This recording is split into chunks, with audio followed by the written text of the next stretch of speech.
one can't help feel reading your novel, The Last Furies, that each character, each main character, in a way, is a facsimile of everyone else in the book, or a mirror in some way, Mm-hmm. whether it's Evie or Bert and George, or the woman on the cross, Arturo. Uh, Lots of characters seem to be going through similar things or mirrors of each other. So what's your take on that? Do you agree with that? Was that intentional? I do agree with it.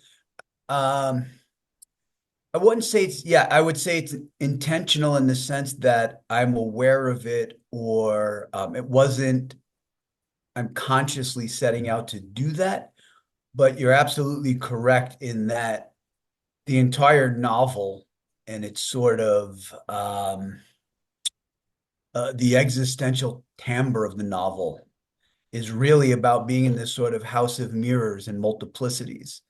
So that all of these people, both the characters sort of existing as echoes of one another, and even some of the narrative and the storylines, like if you would go through it, you'll probably find, many, many echoes and threads that are sort of interrelated.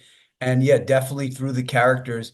And that's probably because on some deep fundamental level, that's how I see or perceive reality, that we're all sort of iterations of something that's the same at the source, or there's a threads of commonality that we all share. And so I don't know. Maybe next lifetime we switch and I'm sitting where you are and you're sitting over here, or I'm that painting. I don't know, part of that. Something else, but that how all of this is for me, it feels sort of like a mutable feast is how I think of it. These things all can switch around and change.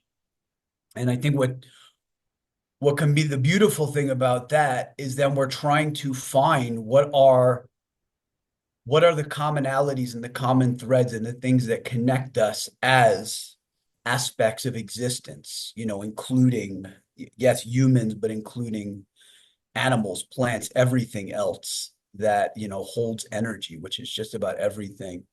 So, yes, definitely. I think also one of the themes of the book um, are these echoes that are sort of undying or imperishable, that there could be these radio programs that are transcending time and space, and this information or these ideas continue to cycle and circulate. Or as Arturo says, that you feel like you're in a dream that's cycling and it feels as if it's different, but really, and he's, kind of addressing this idea of things are cycling, but also they're cycling through permutations. There are changes that are happening. So anyway, that's something that I have a particular draw and fascination with. And, it's something I've explored in other writings. And yeah, I think that's a very accurate read. And I absolutely agree. Because this doesn't function on one timeline. Mm-mm. So some of this some of these chapters and specific characters almost function on timelines that don't exist, or Mm-mm. they're I guess they would exist in a speculative fiction, right? Mm-hmm. Mm-hmm. Where it's a total fantasy. Um, there's no, there might be parts of um, a landscape that's recognizable, but it isn't really real, like any sort of reality. Mm-hmm.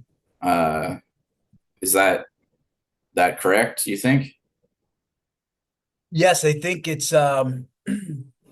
there's a sort of marriage or relationship that's happening between these different elements. So this whole idea of fiction, reality, fantasy, this is factual, this is actual, all of that stuff is sort of in this hodgepodge where one thing is informing another. So I guess an example would be if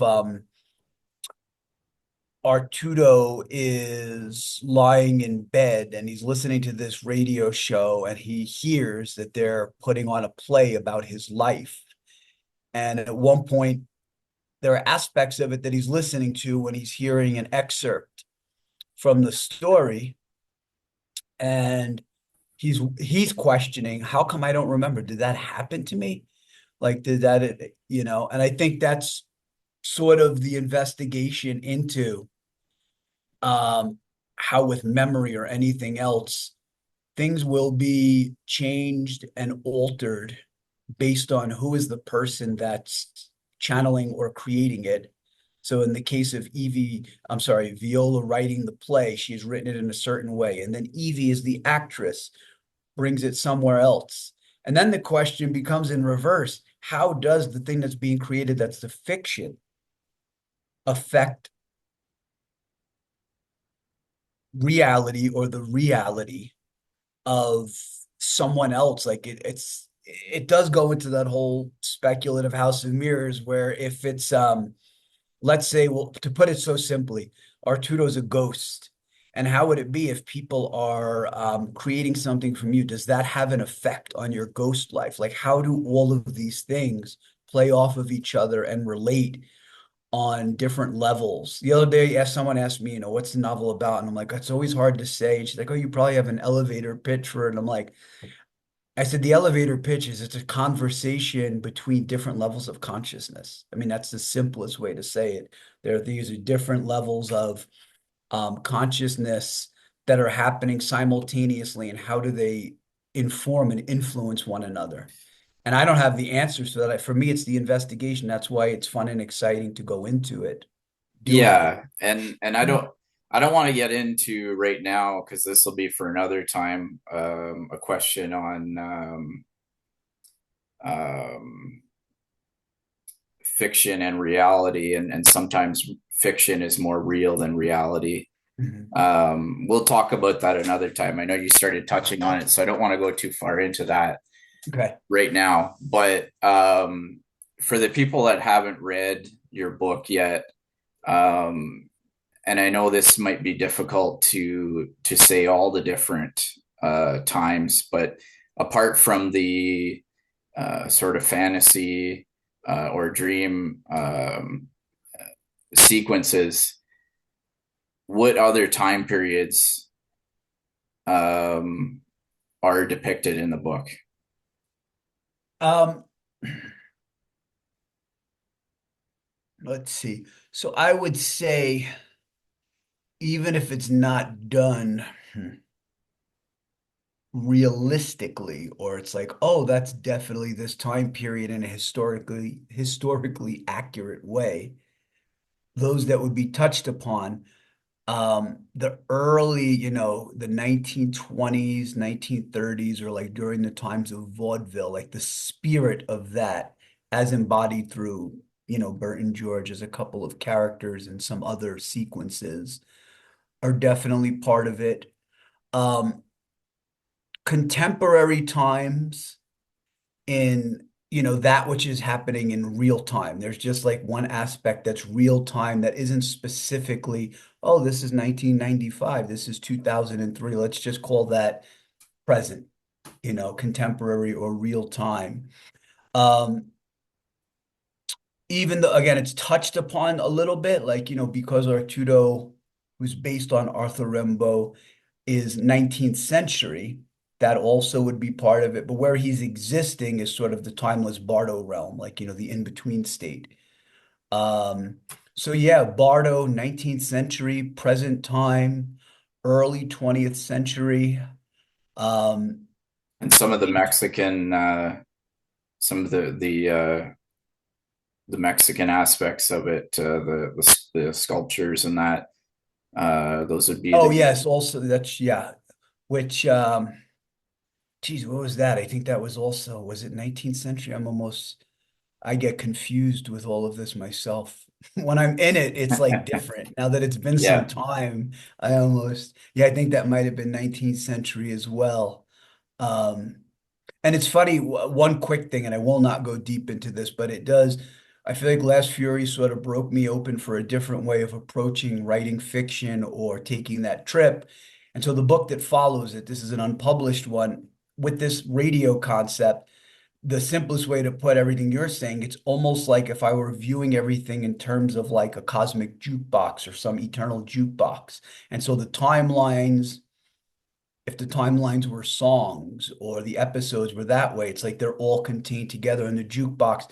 And this jukebox concept is something I go deeper into in the next book in a very different way because yeah, it was something that I wanted to keep exploring and go deeper into. And so the last part that relates to where we started with this was, and you started describing this a little bit, um,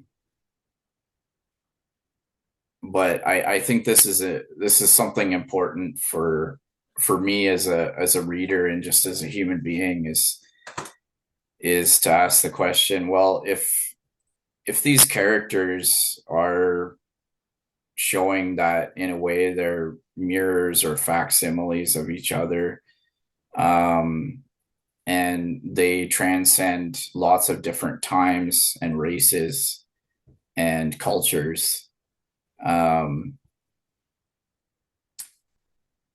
does it not lead us to say that regardless of, and I'm asking this because it's Mhm. quite important right now with the world political climate, is regardless of how polar opposite people might be politically or spiritually or whatever, um, or with their heritage or anything like that, that there is something that we can each agree on with each other to try to form a basis for some sort of ground of communication. It seemed like that's what you were trying to uh, do in a very eloquent way with this. Um,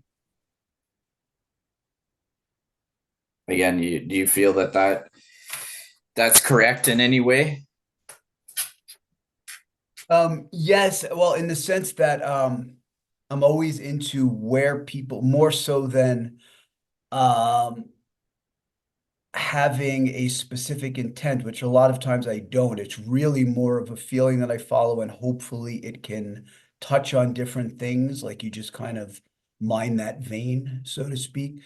Um, I think the interpretations and where people go, I'd like to think that most of those are correct if that's what the experience is for the person. And because you are saying this and relating in that way, then it's absolutely yeah, essential to the journey you took.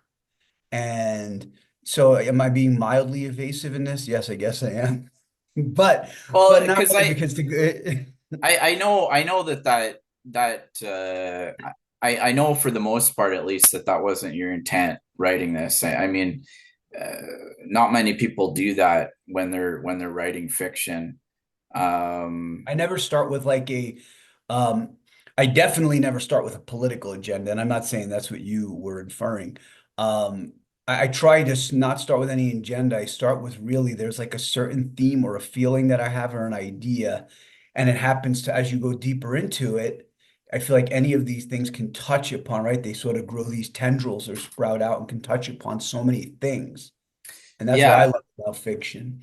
yeah, and I guess more of what I was getting at was that um, when someone does a creative process, whether it's a song or a book or a painting or a sculpture, or a play, any of these things. and this actually can scare the daylights out of them to the point where they don't even want to release it, is the fact that they understand, the responsible ones understand that once that leaves them, it takes on a life of its own, right? Mhm. Definitely. And so sometimes the what I find the beauty of great artwork is that um, when at its core, it it is trying to communicate some very decent and heartwarming kind of communication and realities that people are dealing with. Um, in a lot of cases, it can touch on these types of things where it shows that there's commonalities within everybody on this planet. You know, Definitely. It- so that's sort of what I Yeah. was that's sort of what I was getting at was your book, along with other books, many other books I've read, and a lot of other pieces of art. Paintings, albums, whatever it is. They all seem to sort of coalesce on that kind of agreement that it's like we all share something. So Absolutely. I mean, I think too, yeah, I think what you're speaking about too, or the way I'm taking it, it's like maybe one of the most essential and important things, which to, yeah, reduce it to like a simplest statement, something to the effect of um, being aware of and celebrating or acknowledging differences with respect while finding the deepest threads of commonality and sameness that I feel like transcends all of that. Like that we do have that. And it's like, I don't know, I feel like that's sort of, I don't know, my responsibility as a human being to be able to, from people from all walks of life or whatever it is that finding, if we start telling stories and we start having conversations in a way that's, and I'm not in a place that I'm defensive or guarded, that you and I are just talking. And you may say something that will trigger me or I trigger you. And it's like, okay, that could happen too. But how do you keep communicating and finding that there's more that we really, that we are connected in that way? Which also then hopefully leaves room for the fact that within cultures, within customs, within individuals, there are differences. How can that be respected? Of course, none of this is easy, but I guess part of the whole deal of trying to be here on this earth for this amount of time that I get to be here in this iteration. Yeah. okay, we'll leave it at that for today. Okay. So thanks for talking to me, John. We'll talk again soon. All right. Over and out. Thank you, sir.